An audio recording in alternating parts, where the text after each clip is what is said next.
Cricket से जुड़ी हर update के लिए हमारे all in one YouTube channel को सब्सक्राइब कीजिए और बगल के नोटिफिकेशन बेल को जरूर दबाएं। अगर आप भी शुभमन गिल को एक बेहतरीन बल्लेबाज मानते हैं तो इस वीडियो को दिल से लाइक एक बार जरूर करते हुए जाएं।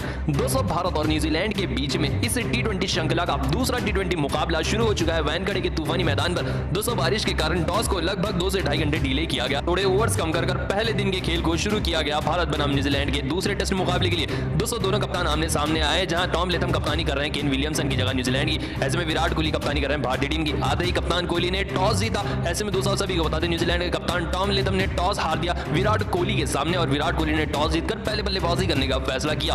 दोस्तों, मयंक अग्रवाल एक और बार तूफानी तरीके से बल्लेबाजी करने आए और उनके साथ दूसरे सलामी बल्लेबाज शुभमन गिल मैदान पर बल्लेबाजी करने आए भारतीय टीम की सलामी जोड़ी लेकर। दोस्तों, इस मुकाबले में पहले सलामी बल्लेबाज शुभमन गिल की बात कर लेते हैं। इस मुकाबले में शुभमन गिल ने काफी तगड़ी पारी खेली। ऐसा लग रहा था कि वो बेहतरीन तरीके से सेट हो गए हैं, क्योंकि उन्होंने इस मुकाबले में 7 चौके लगाए थे और इस गेंद पर एक गगनचुंबी छक्का भी लगाया था। ऐसे में दोस्तों सभी को बता दें, ऐसा लग रहा था कि वो सेट हो गए हैं, लेकिन जब वो पूरी तरह से बल्लेबाजी करने के लिए फॉर्म में आ चुके थे तब एजाज पटेल की इस घूमती हुई गेंद पर वो चकमा खा गए और पीछे खड़े रॉस टेलर को स्लिप में अपनी कैच दे बैठे। दोस्तों, आप सभी को बता दें, इस तरीके से शुभमन गिल अपनी कैच दे बैठे पीछे खड़े रॉस टेलर को। और दोस्तों, आप सभी को बता दें, एजाज पटेल की ये पहली विकेट थी दिन की शुरुआत में। 80 रन पर भारतीय टीम की पहली विकेट गई शुभमन गिल के रूप में। इस मुकाबले में शुभमन गिल 44 रन बनाकर आउट हो गए। ऐसे में दोस्तों, आप सभी को बता दें, शुभमन गिल के आउट होने के बाद तीसरे नंबर पर आए थे चेतेश्वर पुजारा बल्लेबाजी करने के लिए। इस मुकाबले में चेतेश्वर पुजारा की बल्लेबाजी फ्लॉप रही। आते ही वो एजाज पटेल की इस गेंद पर हरकत करने के चक्कर में गेंद को मिस कर बैठे और गेंद पैरों के बीच में से इस तरीके से जाकर सीधा स्टंप्स को लग गई और यहीं पर बड़ा झटका लगा भारतीय टीम को। पुजारा के रूप में एजाज की दूसरी विकेट थी चेतेश्वर पुजारा के रूप में, जो पुजारा मात्र 0 रन बनाकर वापस पवेलियन लौट गए। उनके बाद कप्तान कोहली आए मैदान पर।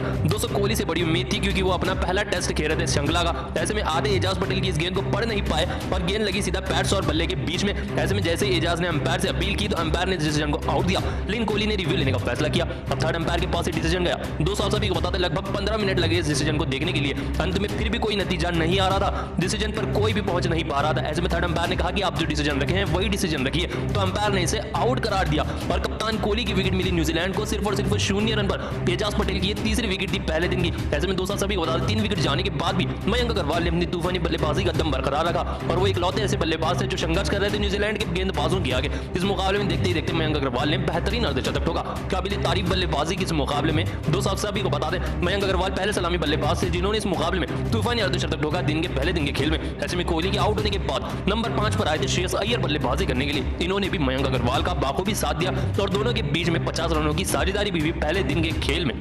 लेकिन मैदान पर एक छोर से तूफानी बल्लेबाजी कर रहे थे मयंक अग्रवाल, जो कि पहले सलामी बल्लेबाज थे। दोस्तों, आप सभी को बता दें, इसी तूफानी शॉट के साथ मयंक अग्रवाल ने दूसरे टेस्ट मुकाबले के पहले दिन अपना शतक पूरा किया। जी हां दोस्तों, इस मुकाबले में बेहतरीन तरीके से शतक लगाया मयंक अग्रवाल ने पहले दिन के खेल में भारतीय टीम की तरफ से, जो एक काबिल तारीफ बात थी एक युवा बल्लेबाज के लिए। इस मुकाबले में मयंक अग्रवाल ने दिन के आखिर तक तूफानी बल्लेबाजी की और भारतीय टीम को 200 से ज्यादा रन तक पहुंचाया। दोस्तों, श्रेयस अय्यर के आउट होने के बाद वृद्धिमान शाह आए मैदान पर बल्लेबाजी करने के लिए और उन्होंने भी अच्छी साझेदारी निभाई मयंक अग्रवाल के साथ मिलकर। दोस्तों, लगभग 24 रनों की तूफानी पारी खेल रहे हैं वृद्धिमान साहब पहले दिन के खेल में। ऐसे में दोस्तों, आप सभी को बता दें, भारत बनाम न्यूजीलैंड के इस तूफानी मुकाबले के हीरो रहे मयंक अग्रवाल और बेहतरीन साथ दे रहे हैं उनका वृद्धिमान साहब, जो कि विकेट कीपर बल्लेबाज है। दोस्तों, भारत और न्यूजीलैंड पहला टेस्ट मुकाबला कानपुर का मैदान काफी तूफानी तरीके से शुरू हुआ। दोस्तों, इस टेस्ट मुकाबले का आखिरी दिन यानी 5वां दिन आज शुरू हो चुका था। दोस्तों, आप सभी को बता दें, दोनों ही टीमों के लिए यह दिन काफी ज्यादा महत्वपूर्ण था। जहां न्यूजीलैंड एक तरफ जीत की दहलीज पर ठहरी थी तो दूसरी दहलीज पर भारतीय टीम ठहरी थी। दोनों ही टीमों के लिए मुकाबला काफी ज्यादा रोमांचक था। आइए समरी की बात करते हैं। दोस्तों, पहली इनिंग में भारतीय टीम ने 345 रन लगाए तो पहली इनिंग की टीम में न्यूजीलैंड ने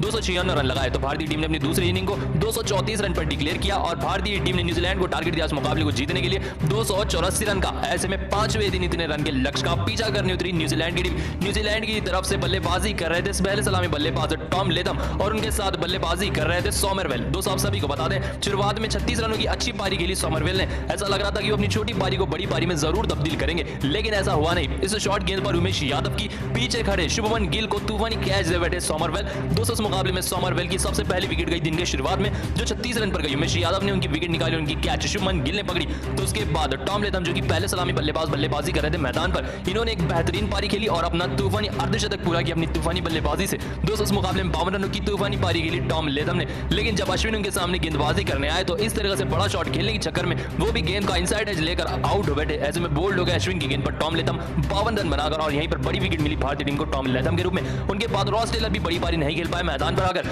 जडेजा की इस गेंद पर सामने ठहरकर सीधा एलबीडब्ल्यू आउट हो गए टॉम लेथम, जैसे कि आप स्क्रीन पर देख सकते हैं। जडेजा की इस गेंद को पढ़ नहीं पाया रॉस टेलर और अपनी विकेट गवा बैठे। इस मुकाबले में रॉस टेलर मात्र 2 रन बनाकर आउट हो गए जडेजा की गेंद पर एलबीडब्ल्यू। तो एक तरफ से अच्छी बल्लेबाजी कर रहे थे केन विलियमसन और उनके साथ बल्लेबाजी कर रहे थे हेनरी निकोल्स, लेकिन हेनरी निकोल्स भी 1 रन बनाकर अक्षर पटेल की गेंद पर एलबीडब्ल्यू आउट होकर वापस पवेलियन लौट गए। अब बात करते हैं कप्तान केन विलियमसन की। दोस्तों इस मुकाबले में केन विलियमसन ऐसा लग रहा था कि सेट हो गए हैं, लेकिन वो भी बड़ी गलती कर बैठे सर जडेजा के सामने। दोस्तों जडेजा ने जैसे ही गेंद डाली विलियमसन को, तो विलियमसन इस गेंद को पढ़ नहीं पाए और गेंद जाकर लगी सीधा विकेटों के सामने पैड्स पर और अंपायर ने इसे एलबीडब्ल्यू आउट दिया। दोस्तों आप सभी को बता दें इस मुकाबले में कप्तान विलियमसन मात्र 24 रनों की पारी खेल जडेजा की इस गेंद पर आउट हो गए और यहीं से ऐसा लग रहा था कि न्यूजीलैंड की जीत की उम्मीदें भारतीय टीम में पूरी तरह से तोड़ कर रख दी इस तूफानी मुकाबले में। उनके बाद और विकेटों का पतंग जारी रहा न्यूजीलैंड की तरफ से। दोस्तों आप सभी को बता दें टॉम ब्लंटन भी इस मुकाबले में बड़ी पारी नहीं खेल पाए और इस मुकाबले में वो भी अश्विन के हाथों पूरी तरह से बोल्ड हो बैठे। ऐसे में दोस्तों आप सभी को बता दें उनके बाद सऊदी आए थे मैदान पर बल्लेबाजी करने के लिए। अभी भी न्यूजीलैंड को 16 ओवर टिकने थे इस मुकाबले में जीतने के लिए, लेकिन विकेटें भारतीय टीम को सिर्फ 3 चाहिए थी। ऐसे में सऊदी की बड़ी विकेट निकाली सर जडेजा ने। दोस्तों सऊदी भी इस मुकाबले में 4 रन बनाकर आउट हो गए। ऐसे में दोस्तों आप सभी को बता दें भारतीय टीम काफी ज्यादा आगे आ चुकी थी जीत के लिए, जहां भारतीय टीम को सिर्फ और सिर्फ एक ही विकेट चाहिए था जीतने के लिए। ऐसे में दोस्तों आप सभी को बता दें क्रीज पर आए राजेंद्र रविंद्र बल्लेबाजी करने के लिए। उन्होंने इस मुकाबले में अच्छी पारी खेली और अंत तक भारतीय टीम के गेंदबाजों का सामना किया और दूसरे एंड से बल्लेबाजी कर रहे थे एजाज पटेल। दोस्तों ये एक ऑफ स्पिनर है और दोनों ही टेल हैंडरों ने भारतीय टीम के गेंदबाजों के खिलाफ संघर्ष जारी रखा है तूफानी मुकाबले में। अंत में न्यूजीलैंड को 4 ओवर खेलने थे दिन को खत्म करने के लिए और इस मुकाबले को ड्रॉ करने के लिए, और भारतीय टीम को सिर्फ 1 विकेट चाहिए थी इस मुकाबले में जीतने के लिए। लेकिन अंत तक एजाज पटेल ने भी बेहतरीन बल्लेबाजी की और इस मुकाबले में लगभग 4 ओवर से ज्यादा डिफेंस किया भारतीय टीम के गेंदबाजों के सामने और राजेंद्र रविंद्र ने भी 90 बॉल खेले भारतीय टीम के गेंदबाजों के सामने और पूरी तरह से दिन को बचा लिया और इस मुकाबले को ड्रॉ कर दिया। जी हां दोस्तों 119 रन चाहिए थे न्यूजीलैंड को मुकाबला जीतने के लिए। भारतीय टीम 10 विकेट नहीं गिरा पाई न्यूजीलैंड की और ये भारत बनाम न्यूजीलैंड का पहला टेस्ट मुकाबला हो चुका है ड्रॉ। दोस्तों आपको ये मुकाबला कैसा लगा कमेंट में एक बार जरूर बताते हुए जाएं और ये वीडियो सही हो तो दिल से लाइक करें और चैनल को। दोस्तों आइए आप सभी को ऐसी हाईलाइट बताते हैं जो आपको कहीं नहीं मिलेगी। पहले दिन न्यूजीलैंड की टीम ने भारतीय टीम को 375 रन पर ऑल आउट किया और दूसरी इनिंग में न्यूजीलैंड की टीम जब बल्लेबाजी करने उतरी तो न्यूजीलैंड की टीम 296 रन लगा पाई। ऐसे में भारत की टीम का तीसरे दिन का स्कोर था 14 रन पर 1 विकेट और मयंक अग्रवाल चेतेश्वर पुजारा वापस से 14 दिन की सुबह बल्लेबाजी करने आए। दोस्तों भारतीय टीम के पास 64 रनों की लीड थी, उसी को कंटिन्यू करने आई भारतीय टीम। लेकिन सबसे बड़ा दिन की शुरुआत में झटका लगा भारतीय टीम को चेतेश्वर पुजारा के रूप में। किशन की शॉर्ट गेंद को पढ़ नहीं पाए चेतेश्वर पुजारा। ऐसे में गेंद बल्ले का एज लेकर गई कीपर के हाथों, लेकिन अंपायर ने इसे नॉट आउट दिया तो केन विलियमसन ने रिव्यू लेने का फैसला किया। रिव्यू में देखा गया बल्ले का एज लगा था और चेतेश्वर पुजारा को 22 रन पर पवेलियन लौटना पड़ा जेमिसन की इस तूफानी गेंद पर। उसके बाद मैदान पर अजिंक्य रहाणे आए बल्लेबाजी करने के लिए, क्योंकि भारतीय टीम के कप्तान है, लेकिन अजिंक्य रहाणे बड़ी पारी नहीं खेल पाए। एजाज पटेल की इस गेंद पर एलबीडब्ल्यू हो गए और रिव्यू भी लिया और रिव्यू भी लॉस हो गया भारतीय टीम का अजिंक्य रहाणे की वजह से और 4 रन बनाकर अजिंक्य रहाणे अपनी विकेट गवा बैठे एजाज पटेल की गेंद पर। तो एक और बार पहली इनिंग में सेंचुरी लगाने वाला बल्लेबाज श्रेयस अय्यर बल्लेबाजी करने आए। दोस्तों आप सभी को बता दें उम्मीदों पर खरे उतरे श्रेयस अय्यर, जिस हिसाब से उन्होंने एक और बार अपनी तूफानी बल्लेबाजी का जलवा दिखाया तूफानी मैदान पर, वो काबिल तारीफ है। इस मुकाबले में एक और बार तूफानी बल्लेबाजी की, लेकिन उससे पहले बात कर लेते हैं पहले सलामी बल्लेबाज मयंक अग्रवाल की,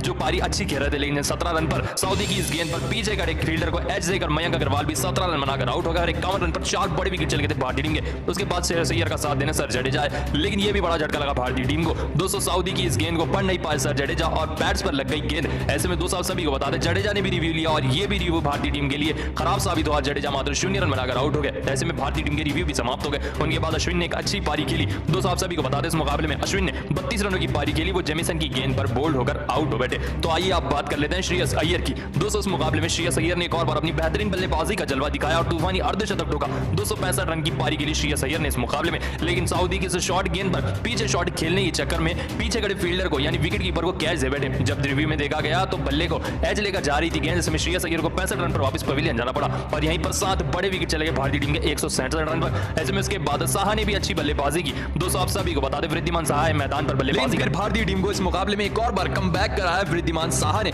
दोस्तों इस मुकाबले में विकेट कीपर बल्लेबाज भारतीय टीम के वृद्धिमान साहा ने भी तूफानी अर्धशतक ठोका। दोस्तों आप सभी को बता दें इस मुकाबले में साहा ने भी तूफानी अर्धशतक लगाया, वो भी 61 रन लगाए। उनके साथ अक्षर पटेल जो कि बल्लेबाजी करने आए थे, उन्होंने भी 28 रन लगाए। दोनों की पारी अंत तक चलने नहीं दी अजिंक्य रहाणे ने और भारतीय टीम की इनिंग को डिक्लेयर कराया 234 रन पर। जी हां दोस्तों 234 रन पर भारतीय टीम ने डिक्लेयर किया। ऐसे में दोस्तों आप सभी को बता दें अंत में 13 ओवर बाकी थे दिन के खत्म होने तक और वापस न्यूजीलैंड की टीम भारतीय टीम के रन चेस करने उतरी, जहां भारतीय टीम ने 284 रन का टारगेट दिया है न्यूजीलैंड को। दोस्तों आप सभी को बता दें न्यूजीलैंड की अगर हम शुरुआत की बात करें तो वो एक और बार खराब रही। दोस्तों आप सभी को बता दें न्यूजीलैंड ने सबसे बड़ी गलती की अश्विन की इस गेंद पर एलबीडब्ल्यू की अपील की अश्विन ने और अंपायर ने इसे आउट दिया, लेकिन दोस्तों रिव्यू नहीं लिया विल यंग ने। लेकिन जब थर्ड अंपायर ने देखा तो गेंद विकेटों से मिसिंग हो रही थी। ऐसे में विल यंग ने बिना कोई रिव्यू लिए तोहफे में अपनी विकेट दे दी भारतीय टीम को और बिना कोई गलती के भारतीय टीम को विकेट मिल गया विल यंग की। ऐसे में दोस्तों आप सभी को बता दें खराब लाइट के चलते इस मुकाबले को रोक दिया गया और चौथा दिन समाप्त हो चुका। न्यूजीलैंड का स्कोर हो गया है 4 रन पर 1 विकेट और क्रीज पर अभी भी टॉम लेथम और उनके साथ सोमरविल बल्लेबाजी करने आए थे। दोस्तों भारत और न्यूजीलैंड के पहले टेस्ट मुकाबले का चौथा दिन भी अब समाप्त हो चुका है। अब पांचवें दिन न्यूजीलैंड की टीम 284 रन के लक्ष्य का पीछा करने उतरेगी।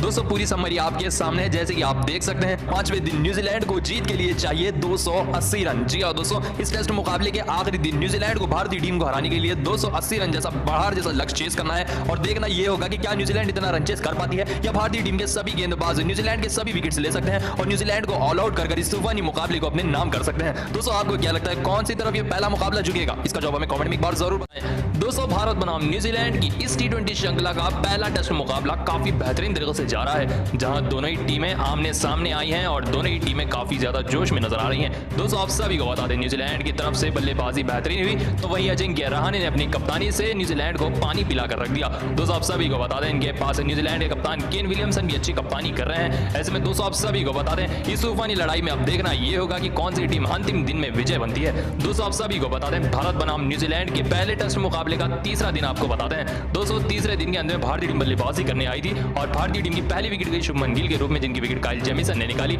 और इनकी विकेट के साथ ही तीसरा दिन समाप्त हो गया था। पहली इनिंग में भारतीय टीम ने 345 रन लगाए तो वहीं न्यूजीलैंड ने पहली इनिंग में 296 रन लगाए और अब दूसरी इनिंग में भारतीय टीम बल्लेबाजी करने उतरी थी और शुरुआत में शुभमन गिल की विकेट गई। ऐसे में 14 रन पर 1 विकेट था भारतीय टीम का स्कोर तीसरे दिन के खेल में। अब चौथे दिन चेतेश्वर पुजारा मैदान पर बल्लेबाजी करने आएंगे और उनके साथ थे मयंक अग्रवाल। दोस्तों आप सभी को बता दें न्यूजीलैंड के तेज तर्रार गेंदबाज काइल जेमिसन जो कि इस मुकाबले में काफी बेहतरीन गेंदबाजी कर रहे हैं, उन्होंने ही शुभमन गिल की विकेट निकाली जो इस तरीके से बोल्ड हो गए थे। ऐसे में क्रीज पर फिलहाल चेतेश्वर पुजारा तूफानी बल्लेबाजी करेंगे डे नंबर 4 में। जी हाँ दोस्तों, भारत बनाम न्यूजीलैंड के चौथे दिन के खेल में मयंक अग्रवाल और चेतेश्वर पुजारा सुबह में वापस बल्लेबाजी करने आएंगे। दोस्तों देखकर ऐसा लग रहा है कि चेतेश्वर पुजारा अच्छी फॉर्म में है, वो अर्धशतक लगा सकते हैं। लेकिन दोस्तों आप सभी को बता दें इस मुकाबले में न्यूजीलैंड के तेज तर्रार गेंदबाज काइल जेमिसन जिस हिसाब से गेंदबाजी कर रहे हैं, शुरुआती दोनों बल्लेबाजों की विकेट जल्दी जामने की पूरी संभावना है, क्योंकि पिच बल्लेबाजी के लिए अंतिम दिनों में ज्यादा बेहतरीन नहीं होती। ऐसे में दोनों ही बल्लेबाजों को काफी संघर्ष करना होगा मैदान पर और शुरुआत में भारतीय टीम के जल्दी विकेट जा सकते हैं। दोस्तों आपको क्या लगता है कौन सी टीम इस मुकाबले को जीत पाएगी? इसको जो हमें कमेंट में एक बार जरूर बताते हुए।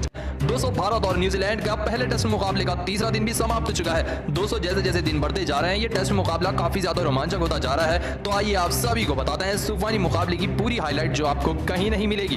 दोस्तों पहले 3 दिनों की बात कर लेते हैं। दोस्तों आप सभी को बताते हैं पहले दिन के खेल में भारतीय टीम 345 रन बनाकर ऑल आउट हो गई थी, तो दूसरे दिन के एंड तक 129 रन बिना कोई विकेट को न्यूजीलैंड बना चुकी थी। अब तीसरे दिन की सुबह न्यूजीलैंड की टीम वापस बल्लेबाजी करने आई। दोस्तों वापस से विल यंग और टॉम लेथम ने अपनी तूफानी बल्लेबाजी को बरकरार रखा था, लेकिन जब मैदान पर गेंदबाजी करने आए भारतीय टीम के तूफानी स्पिनर रविचंद्रन अश्विन, तब उनकी इस गेंद पर हल्का सा एज लेकर गेंद गई केएस भारत के दस्तानों में और रविचंद्रन अश्विन ने पहले सलामी बल्लेबाज न्यूजीलैंड के उनको आउट किया, जो कि थे विल यंग, जो कि इस मुकाबले में 90 रन बनाकर आउट हो गया अश्विन की गेंद पर पीछे भारत को अपनी कैच देकर। तो तीसरे नंबर पर आए थे कप्तान विलियमसन, जो कि न्यूजीलैंड के तूफानी कप्तान है। इनको फंसाया उमेश यादव ने। इस तरीके से एलबीडब्ल्यू आउट हो गए केन विलियमसन।